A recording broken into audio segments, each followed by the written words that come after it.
everyone. Welcome to another awesome day of FileMaker training. I'm Richard Carlton, creator of FMTrain.tv, where every day we are doing awesome FileMaker training. Frequently, it's other people doing the training. I'm just kind of like the chief herding person. I herd the cats. I bring the cats in. The cats have come home to roost, right? The cats come home to roost. We do great training. So let's take a look at the upcoming broadcast schedule. If you go to FMTrain.tv, scroll down a little bit.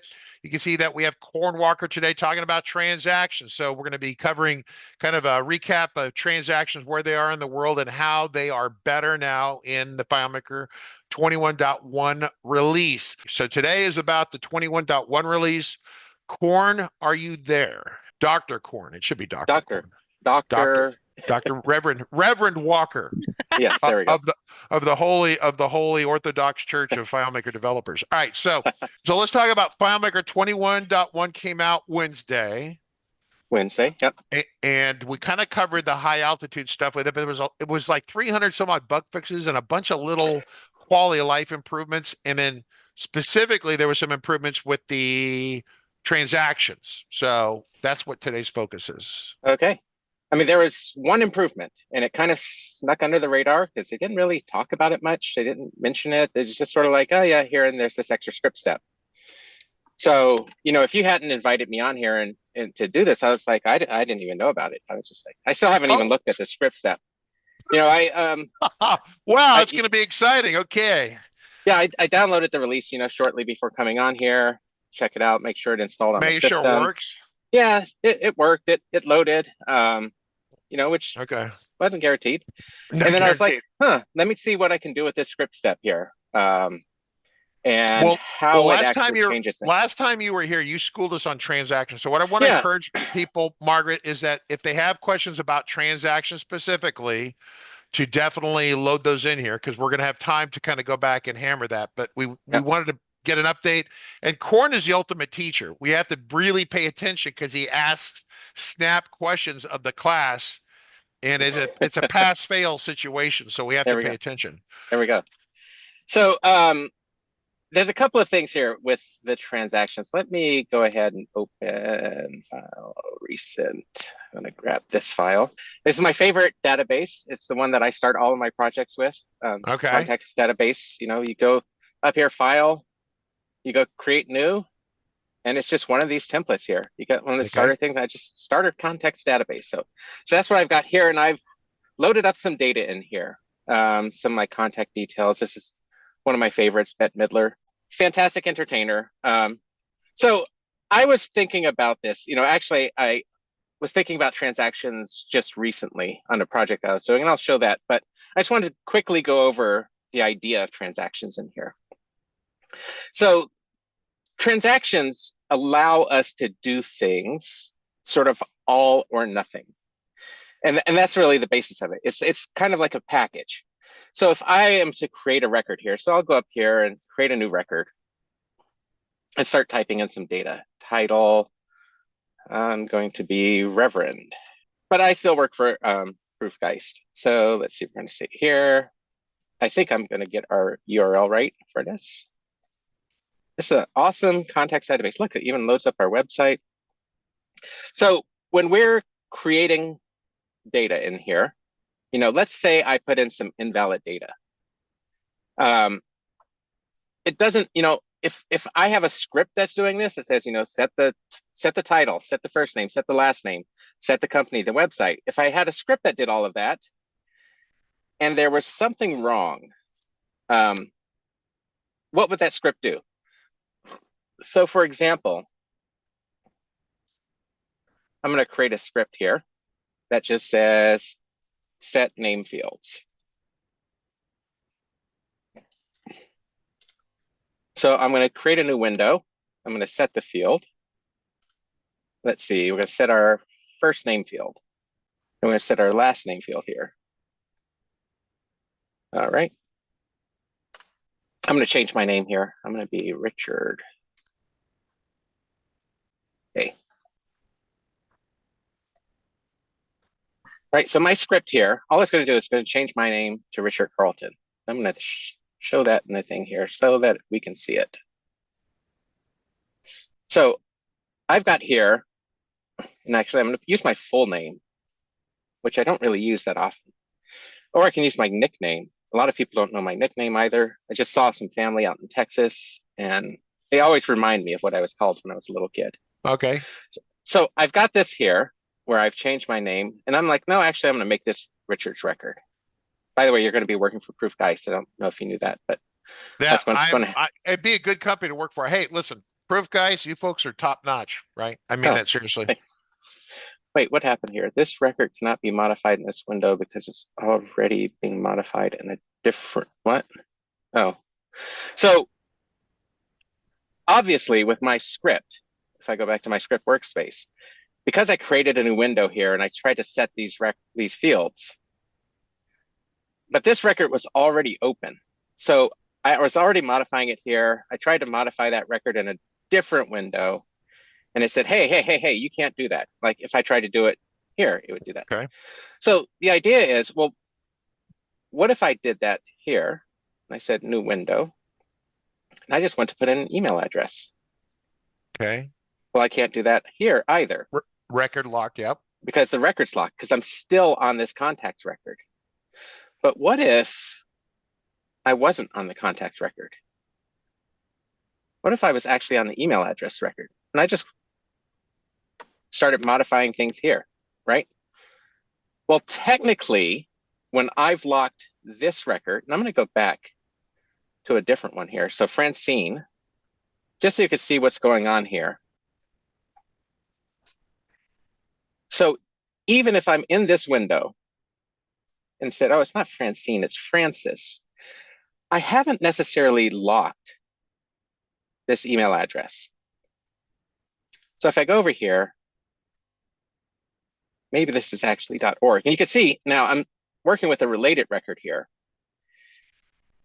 And over here, I'm working with this record. And now I'm like, oh, actually, no, this is actually .org. And now I can't do it. So imagine all of this is happening in a script. And what happens? So if our script is, update this, maybe we've got an import with some updated contact information that came off of a website, allowed, our contacts to update their information. And we're just like, yeah, apply this import here. And it tries to go through it and it updates the first name. And then it tries to update the email address, but it fails. And so then the question is, did that succeed or did that fail? And normally we'd say, well, the name update succeeded, but the email address update failed.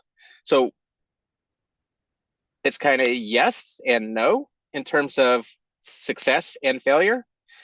And what you might want is no, if the whole thing doesn't work, then I don't want any of it.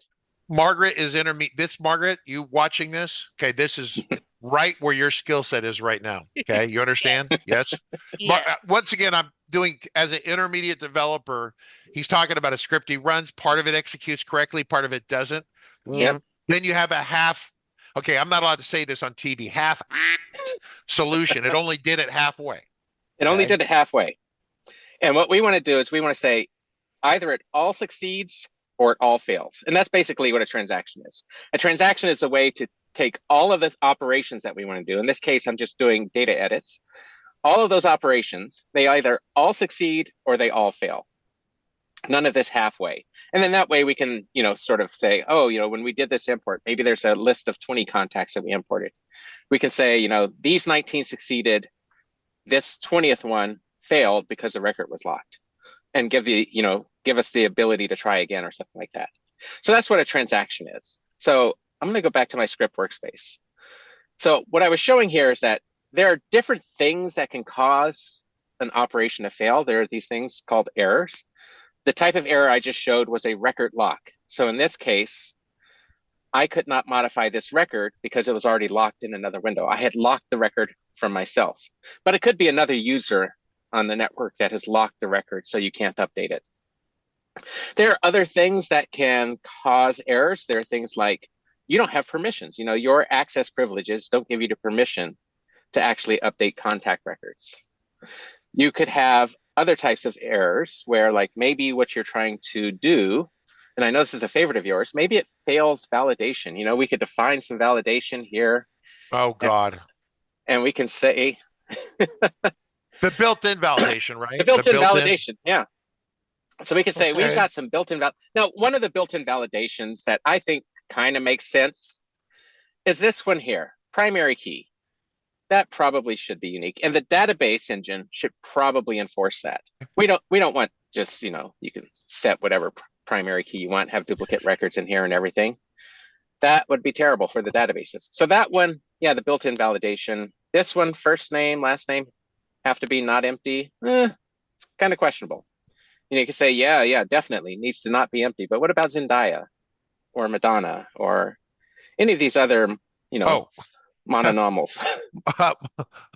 an artist who formerly known as Prince, right? That kind Yeah, of stuff. Yes, yeah. exactly. All right. So we don't necessarily want to put those types of validations strictly in the database engine where you can't override them, things like that. So there's a lot of different reasons for having, validations in the database engine and some validations outside. Sometimes the validations have nothing to do with like the database engine and are really about business logic. Maybe my business logic says Richard Carlton can't be a member of my database. Like, so if you try to create a new user and his name is Richard Carlton, well, I just want to flag that and say, no, absolutely No. stop. Stop. So there are different reasons that a database transaction can fail. And so or a database operation can fail. And that's where we come up with transactions. So I've got this script here that I started, and this is just going to create my record here. So I'm opening a transaction. Right. And I'm creating a new record, setting the first name, last name, all of this good stuff. I don't have the email address here. Let me see. I'm going to set field. Now I know that I can probably just go over to email and do this here, address, because I believe in the database engine. One of my favorite things here is to try to see how many dialogues I can get going in FileMaker at one time. There we go. So here we got email address. Let's see. Auto creation. Allow creation of records in this table is turned on. Excellent. Okay. So I don't have to worry about that. I can just set that field related. Now, of course, if I've got multiple email addresses, it's just going to overwrite the first one. We all know that. And, that's what happens when you're dealing with related data. But I'm just going to deal with it here.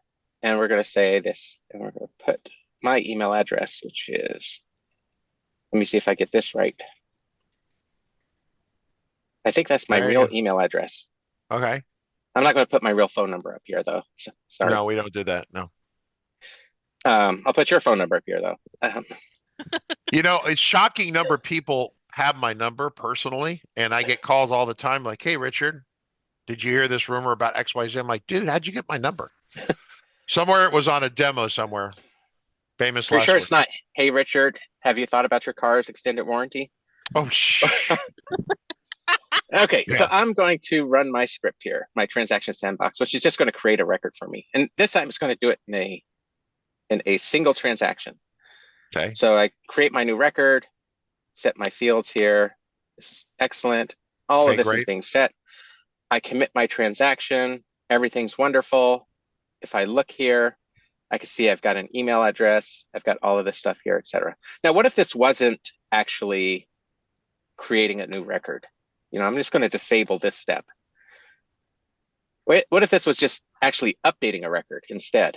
What would happen?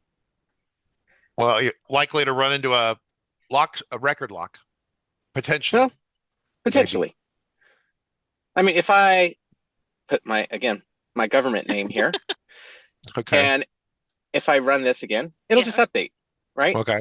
Except if I still have this open.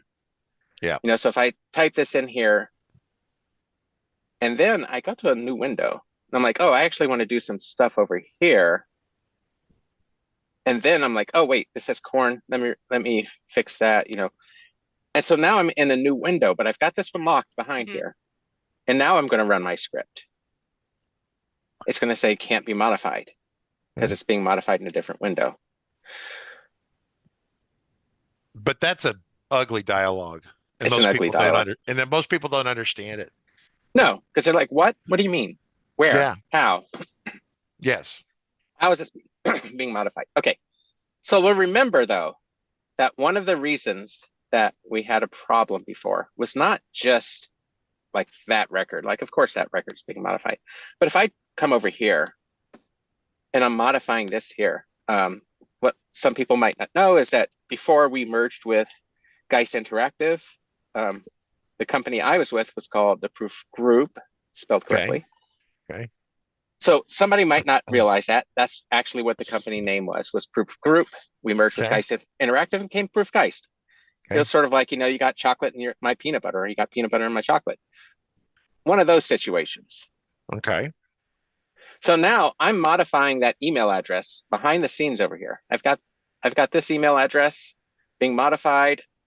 Now I've got my transactions sandbox script. So I'm going to go to my script workspace. I'm going to run this script. And it says this record cannot be modified. Right? And notice it changed back to Cornelius. Right? So that's the behavior that we're looking for. We want that all or nothing. So because it couldn't modify the email address, because I've got that record locked over here with my updates, couldn't modify this record, and therefore I couldn't actually run my script. So that's what transactions are doing. So they are all or nothing, right? All or nothing. Either it all works or none of it works. So here's what happened. So this was in 19.6 that we got this, and everybody's like, hooray, we got this transaction stuff in 19.6. What happens with scripts calling other scripts?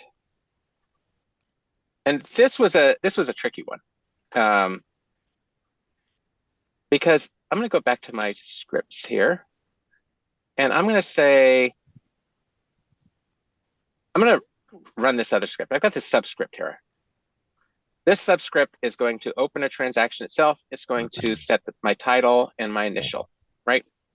So I'm going to call that. And I'm going to show you an actual example where I use subscripts and transactions and everything and have run into problems. So here I want to set my title. Instead of senior intern, I'm going to have it set there. Or it's my job title. I got to set my actual title. And I'm going to call this subscript to do that. And I want to watch what happens here. So it comes through here and it's, sets first name, last name.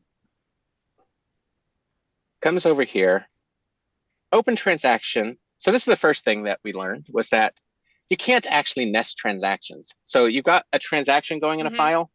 That is the only transaction happening. You can't have a second and a third and a fourth. You've only got one. So it's like, okay. Does it roll these other? I mean, if it's going to ignore line 2 and line 5, the open and commit on this subscript, is it still going to roll those 2 set fields into the previous transaction? I don't know the answer to this, right? Yes. Yeah. So, and there's some nuance to that. So, yes. So this transaction, and if we looked at this, this transaction, it just ignored this. So we're still inside of that transaction. It says number 3, error 3, command unavailable. It's just going to go through and run this. So if I come over here, I'm going to do that step. It set my title. Okay. I'm going to ignore this step here for a second. I'm just going to go to commit because I want to show that it's changed my title as part of the transaction.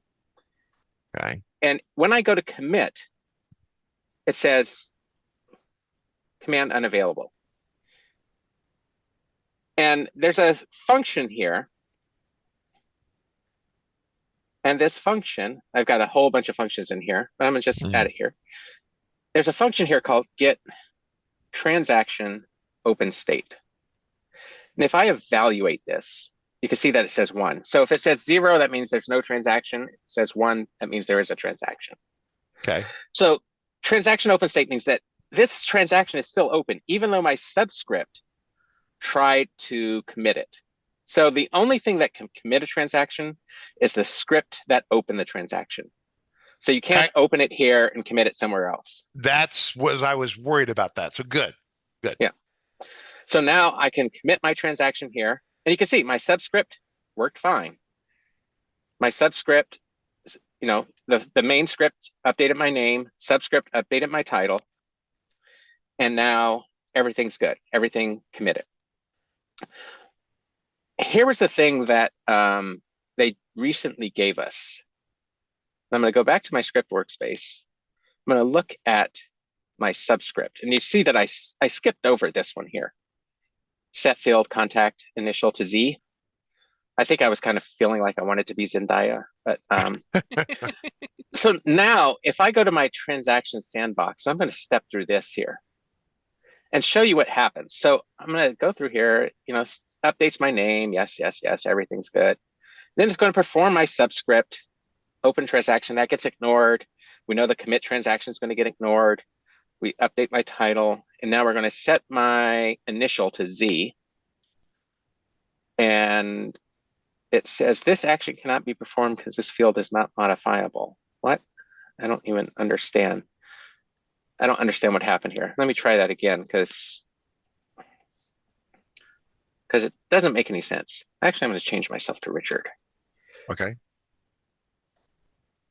And I'm going to commit it by clicking out of here. So I'm now officially Richard Carlton. I'm going to run my script again and see what happens. This is a really simple script. I like simplicity because it can get really complicated as you build this stuff up. So I'm going to step through here. Set first name to Corn, second name to Walker, company. I do my subscript, sets the title, sets the initial. It says cannot be performed because this field is not modifiable. Okay, and then I commit, and we can see that I am back to Richard Carlton. So the commit failed. The transaction failed and it rolled itself backwards. Yes. Yes, and it rolled it back. So all of those changes that got made. So if I go again, and even if I put here, I don't know if you know this, but you've got, this record cannot be modified. Look, I'm still in another window. Lock that record. There we go. I'm going to modify this. Hey, I've been promoted. Well, you've been promoted to work at your company. I'm good. Yeah, I love it. You can have my job, which is senior intern. So going back to being an intern would be a very simple life compared to what I do these days. Yes. I was just talking to a friend, and it's like, what is your dream job? And I said, park ranger. but backcountry park ranger. Don't have to talk to anyone. Don't have to do anything. Right, because park ranger on Friday night when everyone's drunk in the park, no bueno. So this whole thing with transactions, getting back to it, is that even inside of a subscript, we can still fail the transaction. Okay. Which makes sense.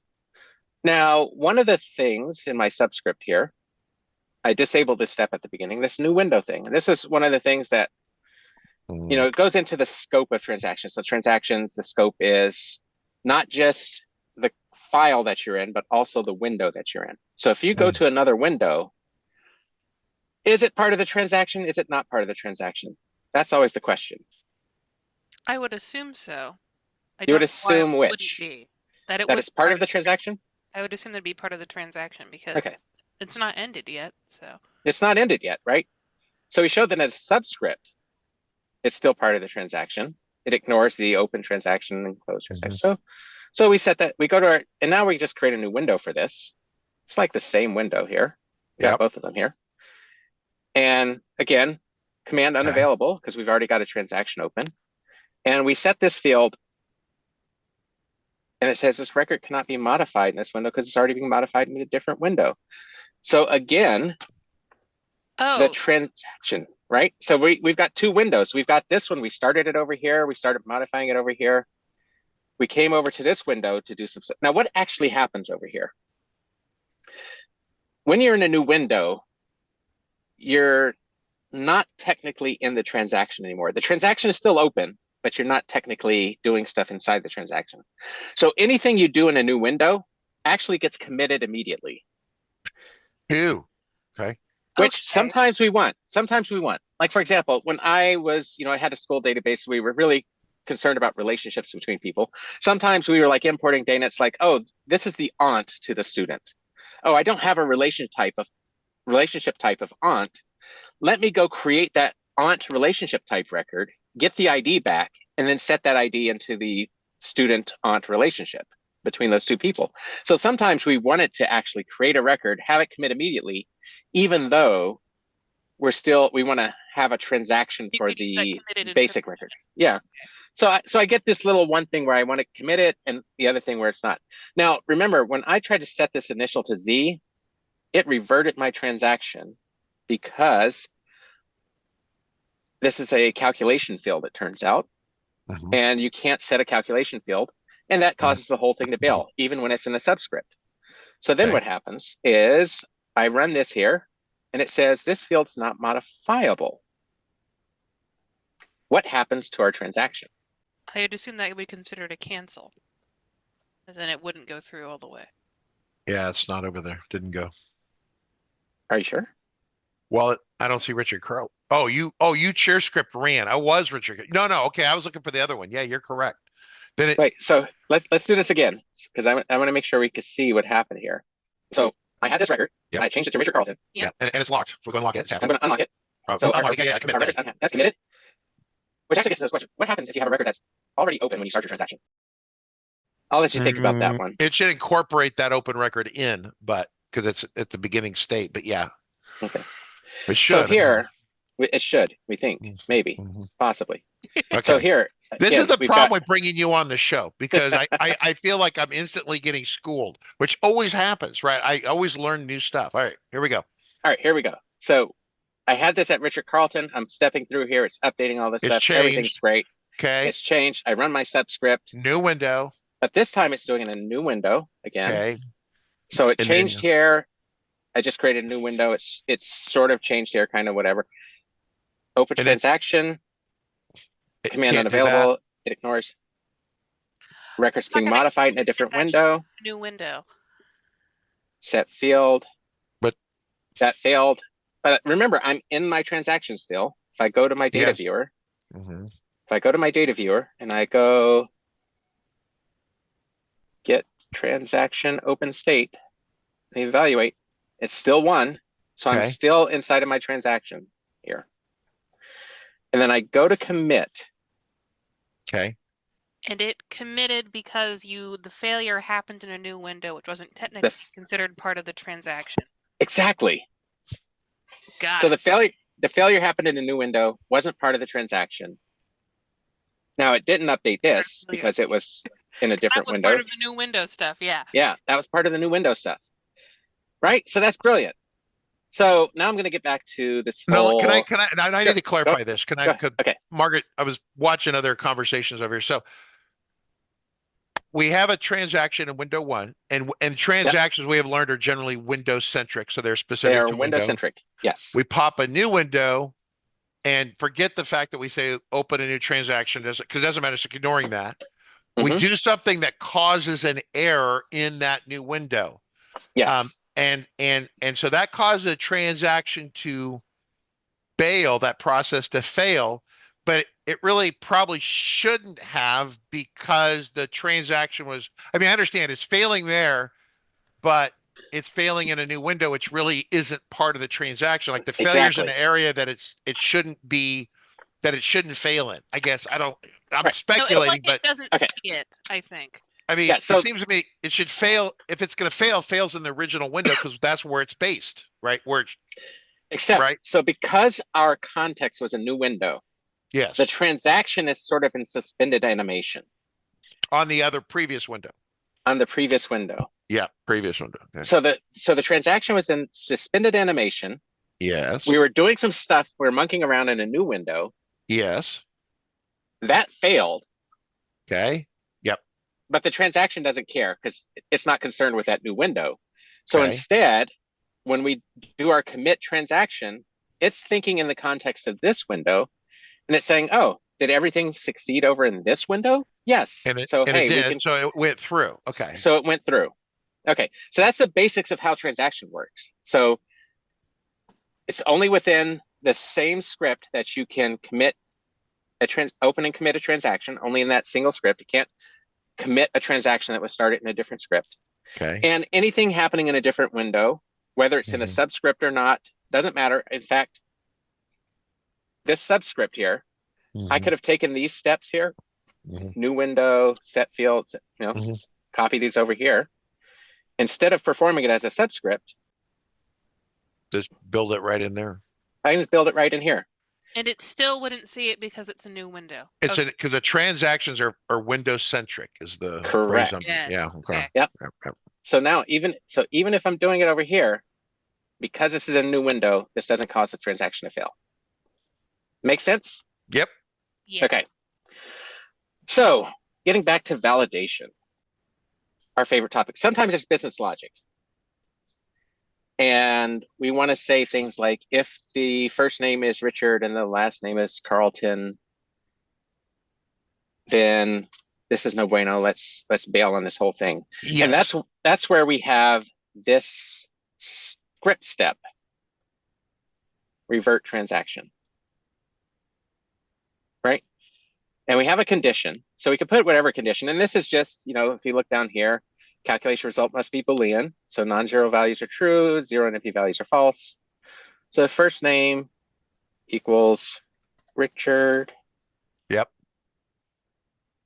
And last name equals Carlton. Okay. Okay. Then what are we going to do? Error. We're going to say this is error -1. It's going to be my error code. And we're going to say error message. No Richards. No. Richard's record is immutable. I'm going to push this up here, right? Okay. So now, if I try to overwrite a Richard record, it should fail. So I'm going to change this one to Richard again. I'm going to change this to Carlton. Okay. Now I've got this set up here. Go to my workspace. I'm going to go through here. And now we've got this here, revert transaction sitting here. And we go open transaction. My transaction is open.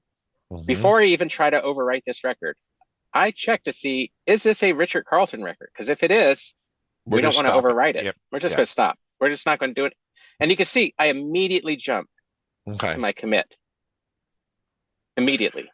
So can I have forgotten this, and I trained on this, and I knew I had paid attention, I swear, but I have forgotten because of all the things that have gone on lately. So when we started open transaction, we do all this stuff, we commit at the end. If we get a error halfway and we're not trapping for errors, does this thing auto exit back to the bottom of the commit? I think it does, doesn't it? It does. It does. Okay. So if I put this right up here. Yeah, that one. Put that up there. I'm going to put that one. I'm going to put that one here. And then you run it. It's going to go ding, ding, ding. Well, not with that, but yes. Yeah. Well, we'll make this Ricardo. There we go. Okay, there we go. Okay, great. All right, so run it down. Because this one can be overwritten. Okay. So we're going to step through this. Is it Richard Carlton? Nope. Nope. So it's going to set first name, set last name. Right here it should fail. Okay. We didn't trap it. That's fine. And then we didn't trap it. But it still dropped out to the bottom. All the way down to 13. Yep. Yep. So we're not even going to try this other stuff. Okay. And now this commit transaction step, it's kind of it doesn't always commit. What it means is like commit or revert. Whereas this one says revert transaction, this commit means commit if there was no errors, revert if there was an error. Yeah, if it can. Commit if it can, and if it can, right? And then otherwise it's wind it backwards. Okay, great. Otherwise it's a revert. So this goes back to Ricardo. Okay, there's a script here question, David Angel. What's the difference between doing a single script versus a perform script? The difference between when we're doing this in a subscript, is that the question? I think that's the question what David's asking, yeah. Yeah, okay. So what we got, he says yes. He says yes. Yeah. What we got recently, after 19.6, was this idea of revert. let's say I'm gonna actually go through this here. I'm gonna stop this script workspace, and let's say the name fields are the last thing I want to do. So I'm going to create a new script, set name fields. I'm going to get my transaction sandbox. I'm going to grab this and this and this. I'm going to copy these and then put this in my new script here. And we know that because this is a subscript, if I have this over here and I do my perform script, if I could type correctly,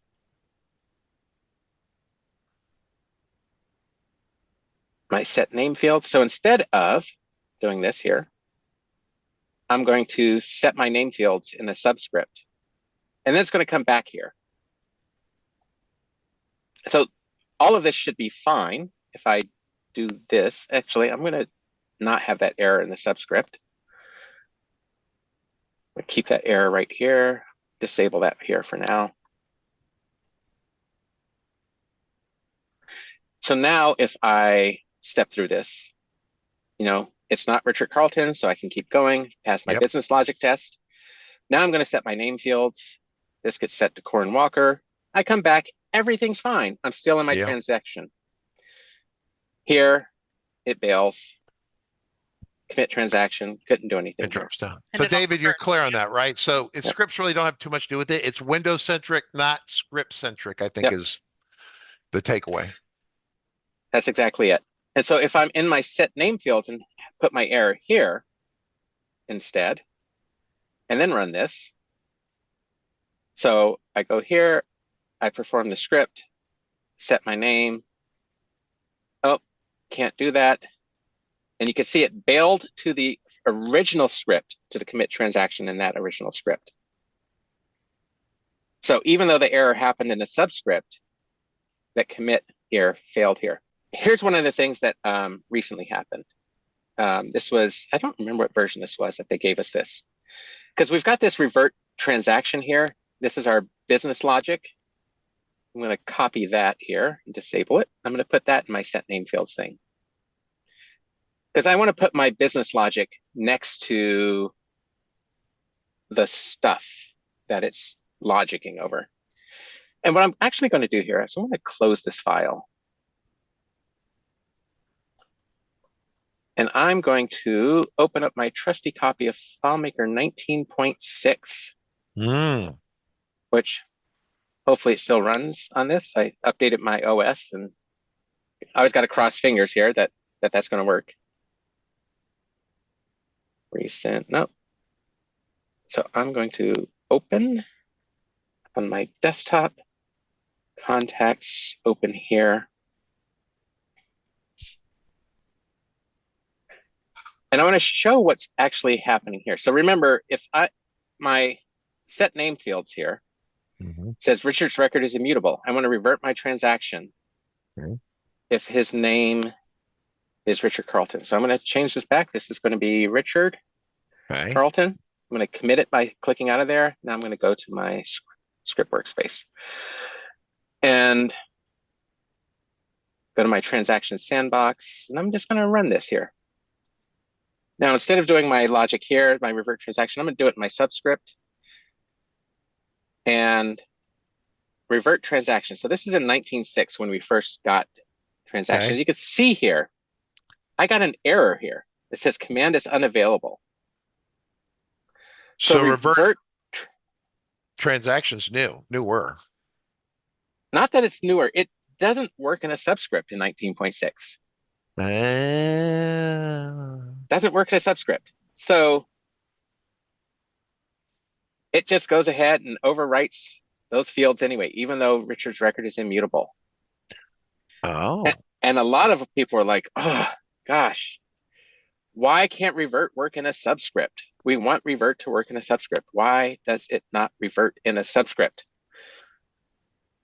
And in fact, they thought about holding up the entire transactions feature because that was missing, revert in a subscript. And a few developers convinced them like, hey, no, just give it to us as it is, and then you can add that feature later. So this is 19.6, right? And that makes sense. I'd rather get Yeah. it out there because it's such a big deal. Yeah. It is such a big deal. So that was a 19.6 behavior. Didn't revert. If I go back, I'm going to quit 19.6, go back to this, recent, get my context file, go to my script workspace, and we're going to do it here. So now, look, it says it's Richard Carlton. I go here, I perform my subscript, and now you And see, it instead fails. of getting Yeah. an error 3, it actually bails. So we were given Okay. that lovely capability. So now Okay. revert works in a subscript. Awesome. Okay. I'm so excited. Okay. Hooray. But. But. So one of the things I want to step back and talk about transactions, because a lot of people think about like transactions like all or nothing, whatever. And really, all or nothing doesn't really matter unless there's an error. And so this is really about what do we do when there's an error? And that's the part here where you start to get like, oh, I get it. Like, it's not so much that I need all of these things to happen at once, but what things do I want to not have happened if I get to an error situation? Mm. Because maybe the only thing I care about, like if I edit this here, maybe the only thing I care about is that Richard's name is immutable. And I don't care if the rest of the stuff happens or not, as long as we don't overwrite Richard's name. Then my transaction might just be this little block. And then the rest of the stuff I was about to say that, like, well, then why don't we just make it smaller? Yeah, we could just make the transaction smaller. Okay. The transaction doesn't have to include everything. Okay. We could, however, we could even do this. And I don't know. I haven't seen a lot of people doing this. But we can do things like this and say, well, I want this to happen in a transaction, but it's okay if this fails, and I still want this to happen, but it also has to happen in a transaction. So you can still do this. Now you can't do this. That doesn't work. No. No nested transactions, but you can do this where you have one transaction do some stuff and then a second transaction do some stuff. Totally fine. So now we get up to what happens in the current release, 21.1. So I've got my set name fields here. And remember, I've got this error where I'm going to set this initial to Z, and that's going to fail. Okay. Now, my revert still works in here. But what if it's like, I don't want this whole thing to fail just because we couldn't set the Z here. So that's where we get this new thing. If I look over here for my transaction steps, we've got this new step here, set revert transaction on error. Which I was like, yeah. What? What? Sorry, I was like, Oh, so you can force the transaction to go even if it hits an error? Set revert transaction on error. Because remember, in a subscript, you know, if it does this, it's going to fail. Mm-hmm. Whether it's inside of a transaction or not, you know, if it's in a transaction and I set these name fields over here, I've got two of these here. Let me just delete that one. There. If it sets this, this is going to fail. Mm-hmm. okay. But what if I said, I don't want this to fail? You know, if there's an error here, who cares? We don't want to, if there's another transaction going on, because I don't know if there's a transaction going on or not. Okay. Okay. I was about to slap you and say you should know whether there's a transaction going on, but if you're using modular code, right, calling common This scripts. be called by other Exactly. things. Yeah. Okay. Now I can be transaction aware. I can say if. If. Remember, Oh yeah, get. Yep.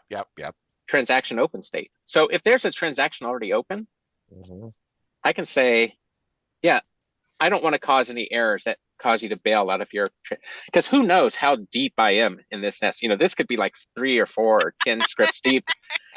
Oh yeah. I don't know.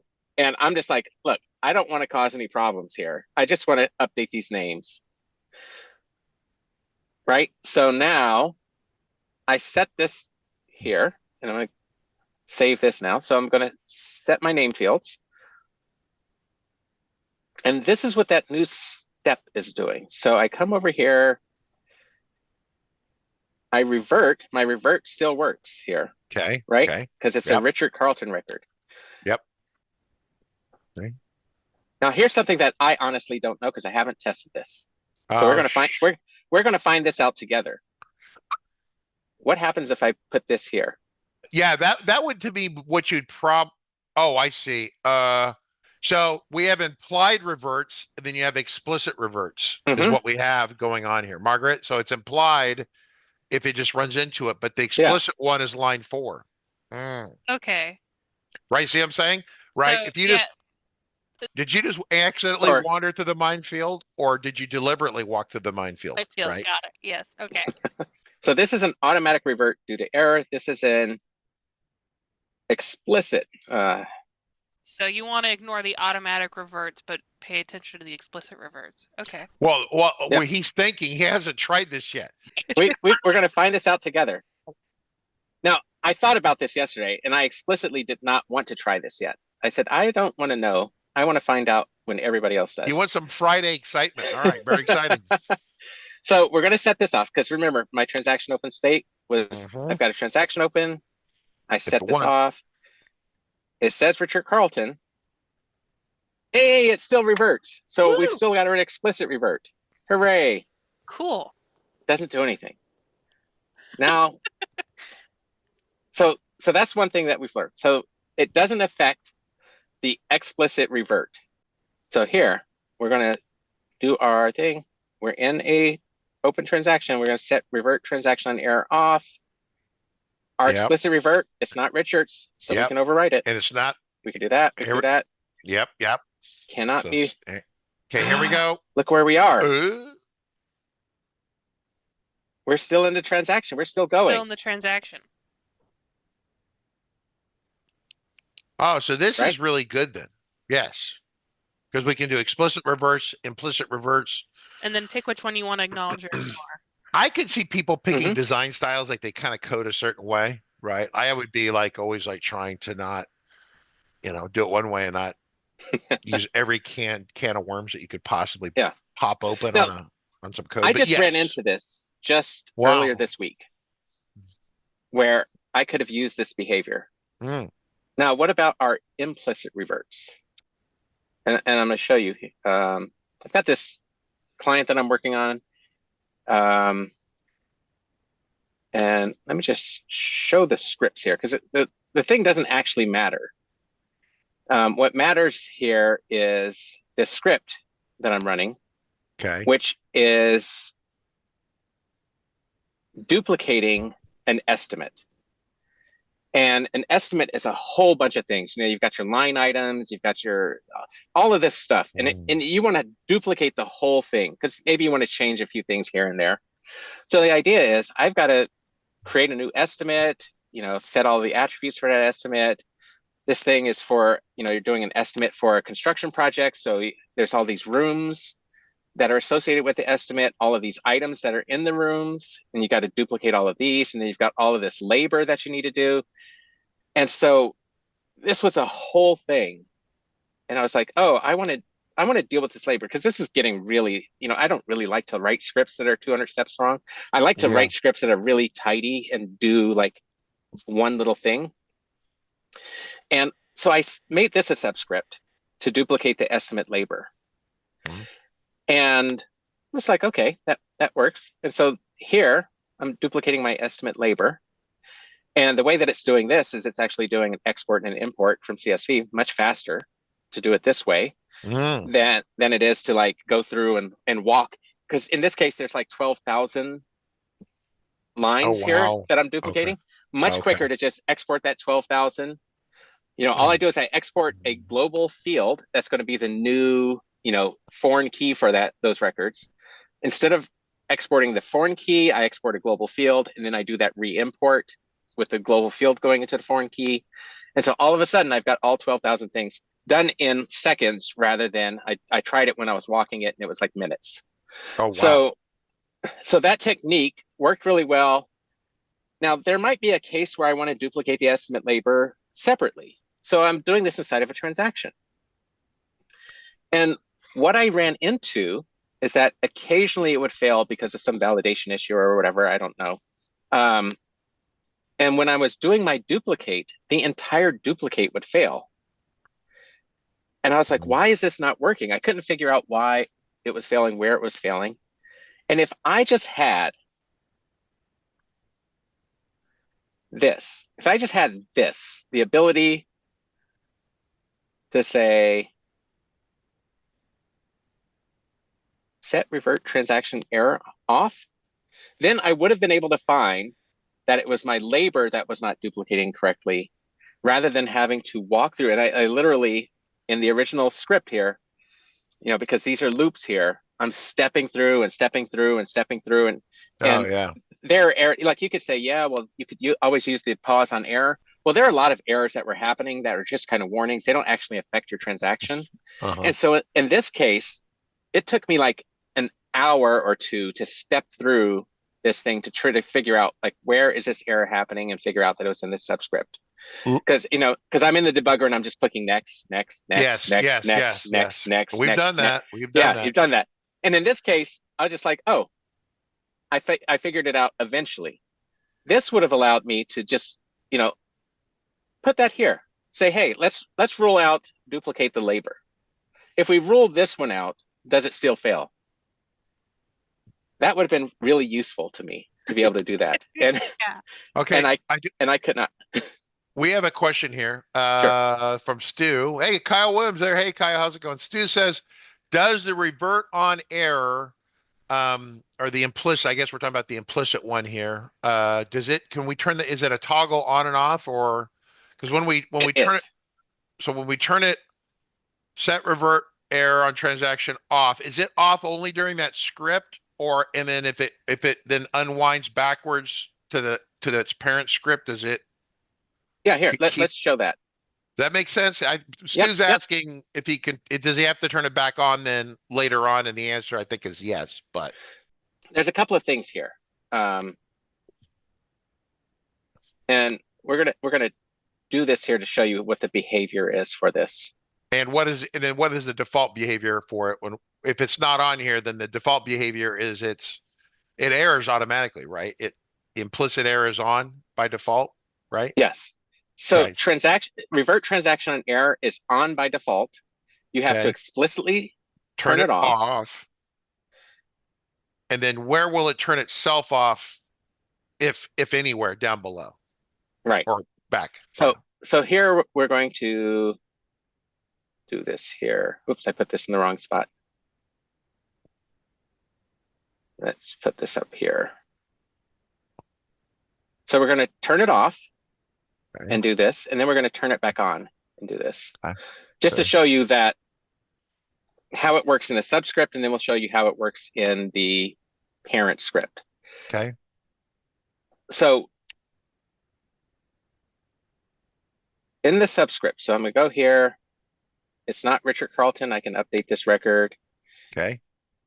I'm in a transaction. I'm going to turn this off so that when I do this, it's okay. And notice I can continue on in my script here. I'm not bounced out or anything. I just continue on. I'm going to turn it on here. And now I'm going to try to set that field again. And it says, nope, I can't do it. And now it bounces all the way to the bottom. Yep. Bounces all the way here. So that's how it works in a subscript that's being run. Yes. Now, if you didn't turn it back on and you left that off and the script ended, then, but you'd be back to the original it should be functional in the actual original transaction on the original window. Well, let's find out. Okay, so I'm going to spell correctly. So I'm going to put my error here. I'm going to force this error. So let's get rid of this. So we're going to turn it off here because we think this is going to fail. And we're not going to turn it back on. We're just going to leave it off. So now I'm running this, and then I'm going to run this one, force an error. Okay. And so remember, force an error. All I'm doing is I'm doing nothing with the error state. Okay. My subscript turned it off. Okay. So now if I do this here, I turned it off, can't perform, that's fine. Okay. Now I can go over here, can't be performed. Look at that. Okay. So that it is a true toggle, which means that during your script execution, that state is still off.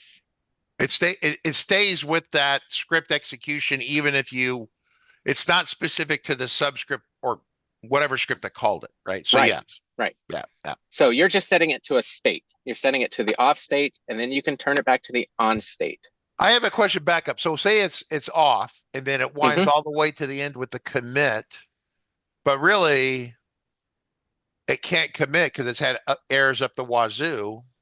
But is it still going to try to commit then if it's disabled? Yeah, I mean, it's going to try to commit. So that's and this funky.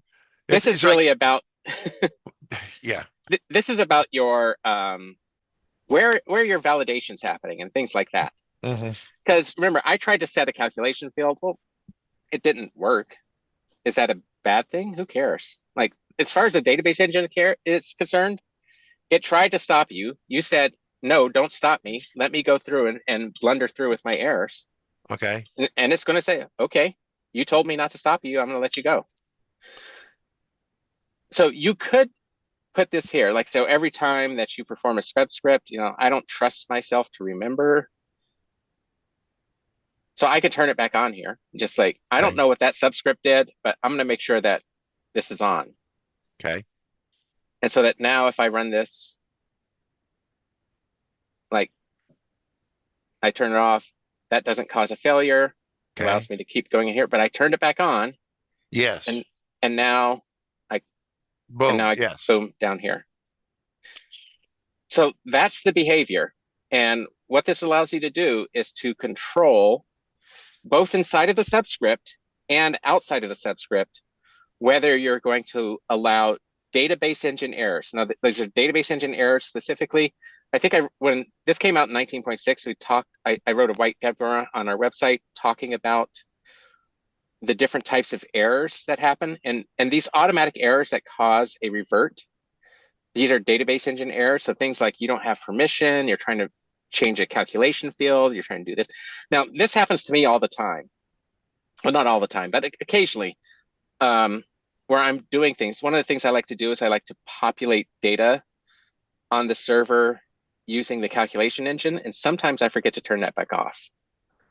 So for example, like if I am, I've got a customer project and they've used the first and last name as the database key. And it's like, why are you doing that? So okay.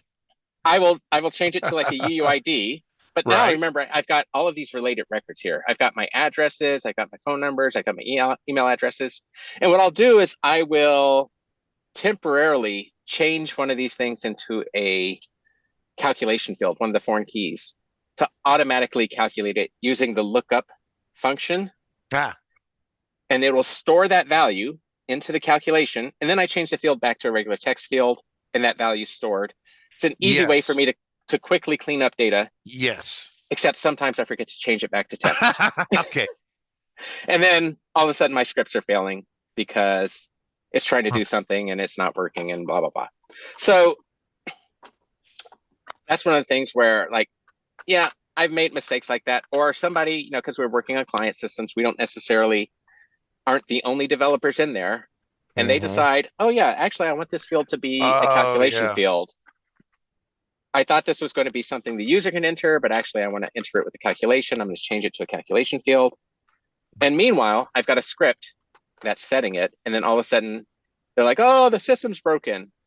And it's like, nothing changed. I looked at all the scripts. I did a DDR comparison. Nothing changed with any of the scripts. I don't know why it's failing. And it's because they've done something like that. So sometimes we want to ignore those things. Sometimes we don't. It's up to you.